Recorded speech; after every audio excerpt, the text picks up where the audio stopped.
और संविधान को बदलने का उनका सपना चूर चूर हो गया, उनका घमंड चूर चूर हो गया, उनका अहंकार चूर चूर हो। अब संविधान हत्या दिवस की बात हो रही है। दलितों को प्रताड़ित करके, कभी आदिवासियों से जमीन छीनकर, कभी बलात्कारियों को फूल मालाएं पहनाकर, ये होता है संविधान की हत्या करना। गैजेट नोटिफिकेशन में संविधान हत्या का शब्द वही लोग ला सकते हैं जो संविधान की हत्या करना चाहते हैं।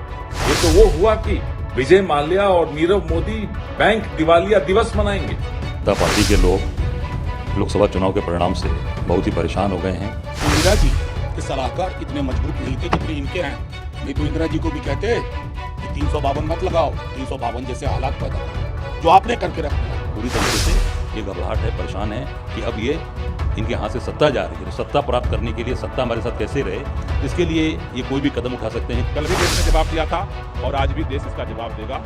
और भारतीय जनता पार्टी को जो ये संविधान के हत्या का, लोकतंत्र के हत्या का अभियान है, उसे बंद करना पड़ेगा। 4 जून को यह तय हो गया कि 4 जून दरअसल मोदी मुक्ति दिवस है। कि 4 तारीख को एक ऐसा 440 वोल्ट का करंट लगा, झटका लगा कि 400 पार का सपना देखने वाले 240 पर सिमट गए और संविधान को बदलने का उनका सपना चूर चूर हो गया, उनका घमंड चूर चूर हो गया, उनका अहंकार चूर चूर हो गया। लेकिन अब जब उनके सपने में संविधान आना शुरू हुआ, जब जय संविधान के नारों से हमारा संसद इस बार गूंज उठा, अब संविधान हत्या दिवस की बात हो रही है। संविधान हत्या दिवस, ये शब्द भारत सरकार की गैजेट नोटिफिकेशन में, आप समझिए उनकी नीयत, आप समझिए उनकी मानसिकता जो इस तरह का शब्द ला सकते हैं। आप राजनीतिक रूप से इस शब्द का इस्तेमाल करिए, कोई दिक्कत नहीं। भारत सरकार की गैजेट नोटिफिकेशन में संविधान हत्या का शब्द वही लोग ला सकते हैं जो संविधान की हत्या करना चाहते हैं। जिस दौर की ये बात कर रहे हैं, उस दौर में भी संविधान स्थगित हुआ था, 19 महीने के लिए स्थगित हुआ था। लेकिन जो पिछले 10 साल का दौर है, डेथ बाय 1000 कट्स, रोज आपने संविधान की हत्या करने की साजिश की। कभी दलितों को प्रताड़ित करके, कभी आदिवासियों से जमीन छीनकर, कभी बलात्कारियों को फूल मालाएं पहनाकर, यह होता है संविधान की हत्या करना। कभी अपने विरोधी दल के खाते सील करके, विपक्ष के नेताओं को जेल डालकर, असम पुलिस को बुला बुला के लोगों को अरेस्ट करवाकर, विपक्ष के वरिष्ठ नेता को आप उसकी सांसदी छीनकर, उनका घर छीनकर, यह होता है संविधान की हत्या करना। लोगों की पार्टियों को तोड़ देते हो, खरीद फरोख्त करते हो विधायकों की, और आप संविधान हत्या दिवस मनाओगे। यह तो वो हुआ कि विजय माल्या और नीरव मोदी बैंक दिवालिया दिवस मनाएंगे। इसलिए अब आप समझ लीजिए कि सरकारें नाटक नौटंकी से नहीं चलती। नाटक नौटंकी से तो अब राजनीति भी नहीं चल सकती। लोग जागरूक हैं। नाटक नौटंकी बंद कीजिए, पेपर लीक रोकिए, नौकरियों की व्यवस्था करिए, आटे दाल के दामों पर काबू करिए, सरकार चलाने की कुछ शिक्षा लीजिए और काम कीजिए। नाटक नहीं चलेगा। कहना चाहूँगा कि भारतीय जनता पार्टी के लोग लोकसभा चुनाव के परिणाम से बहुत ही परेशान हो गए हैं।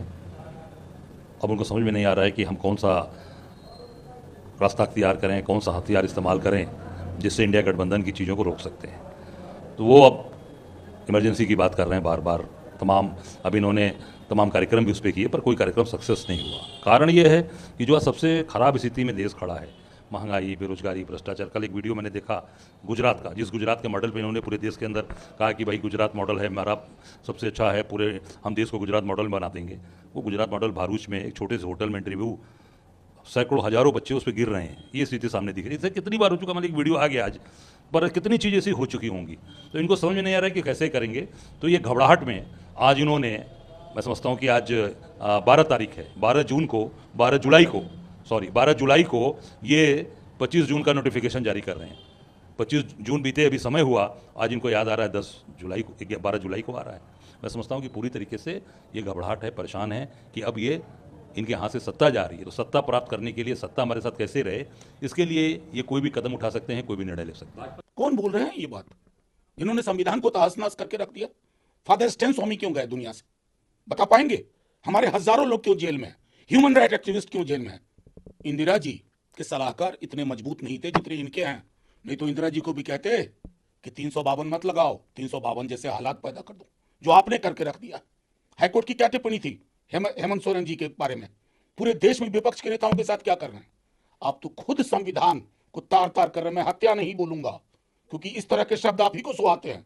गांधी जी 30 जनवरी को उनका असैसिनेशन हुआ, बोलिए गांधी हत्या दिवस, और किसने हत्या की, उसका वैचारिक रुझान क्या था, किन संगठनों से ताल्लुक था, स्वीकारिए ना। आईना सामना रखना चाहिए। चुनाव हार गए तो लगा करे संविधान के चक्कर में चुनाव हार गए।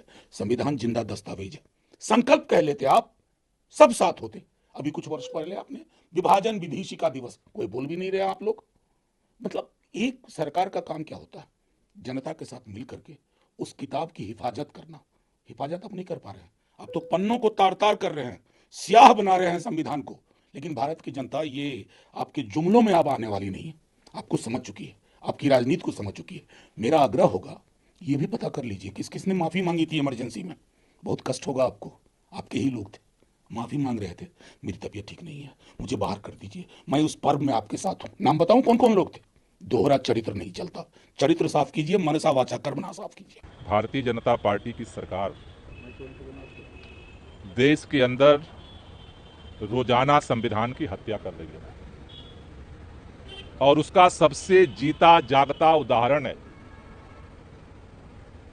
दिल्ली के प्रचंड बहुमत से चुने हुए मुख्यमंत्री को बिना किसी तथ्य के, बिना किसी प्रमाण के, झूठे आरोप बना करके, षड्यंत्र करके, एजेंसियों का दुरुपयोग करके उठा करके जेल में डाला हुआ है। गृह मंत्री जी अपने संविधान के हत्यारा जो चेहरा है भाजपा का, उसको छुपाने के लिए आड़ लेना चाहते हैं। 1975 में इस देश के अंदर जब भी संविधान पे हमला हुआ, देश ने लड़ाई लड़ी है।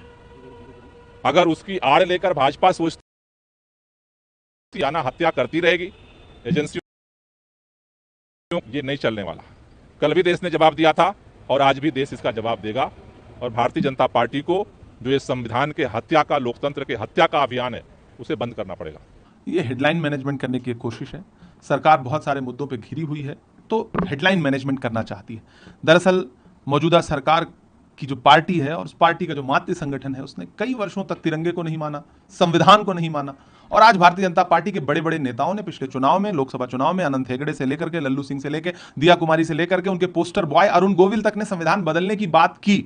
और अगर ये संविधान के रक्षक बनने की बात कह रहे हैं तो आज तक इन्होंने अपने नेताओं पर कोई कार्रवाई तक नहीं की।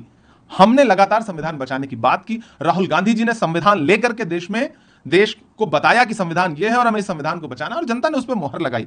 4 जून को यह तय हो गया कि 4 जून दरअसल मोदी मुक्ति दिवस है। जयराम रमेश जी ने बहुत अच्छी बात कही है। और यह सरकार अब कितनी भी कवायद करे, कितने भी इस तरह के नोटिफिकेशन करे, उसका जनता पे कोई असर नहीं पड़ने जा रहा है। और होना तो यह चाहिए था कि 2 करोड़ नौकरियों का नोटिफिकेशन होता, युवा तो उसका इंतजार कर रहा है। महंगाई का नोटिफिकेशन होता, कम हो रही है महंगाई। लेकिन ये सब छोड़ करके इसको मुद्दों से ध्यान हटाना है सरकार को, इससे ज्यादा कुछ भी नहीं। हम संविधान बचाने की लड़ाई कल भी लड़ रहे थे, आज भी लड़ रहे हैं और आगे भी लड़ते रहेंगे। और इस सरकार को संविधान से खिलवाड़ नहीं करने देंगे।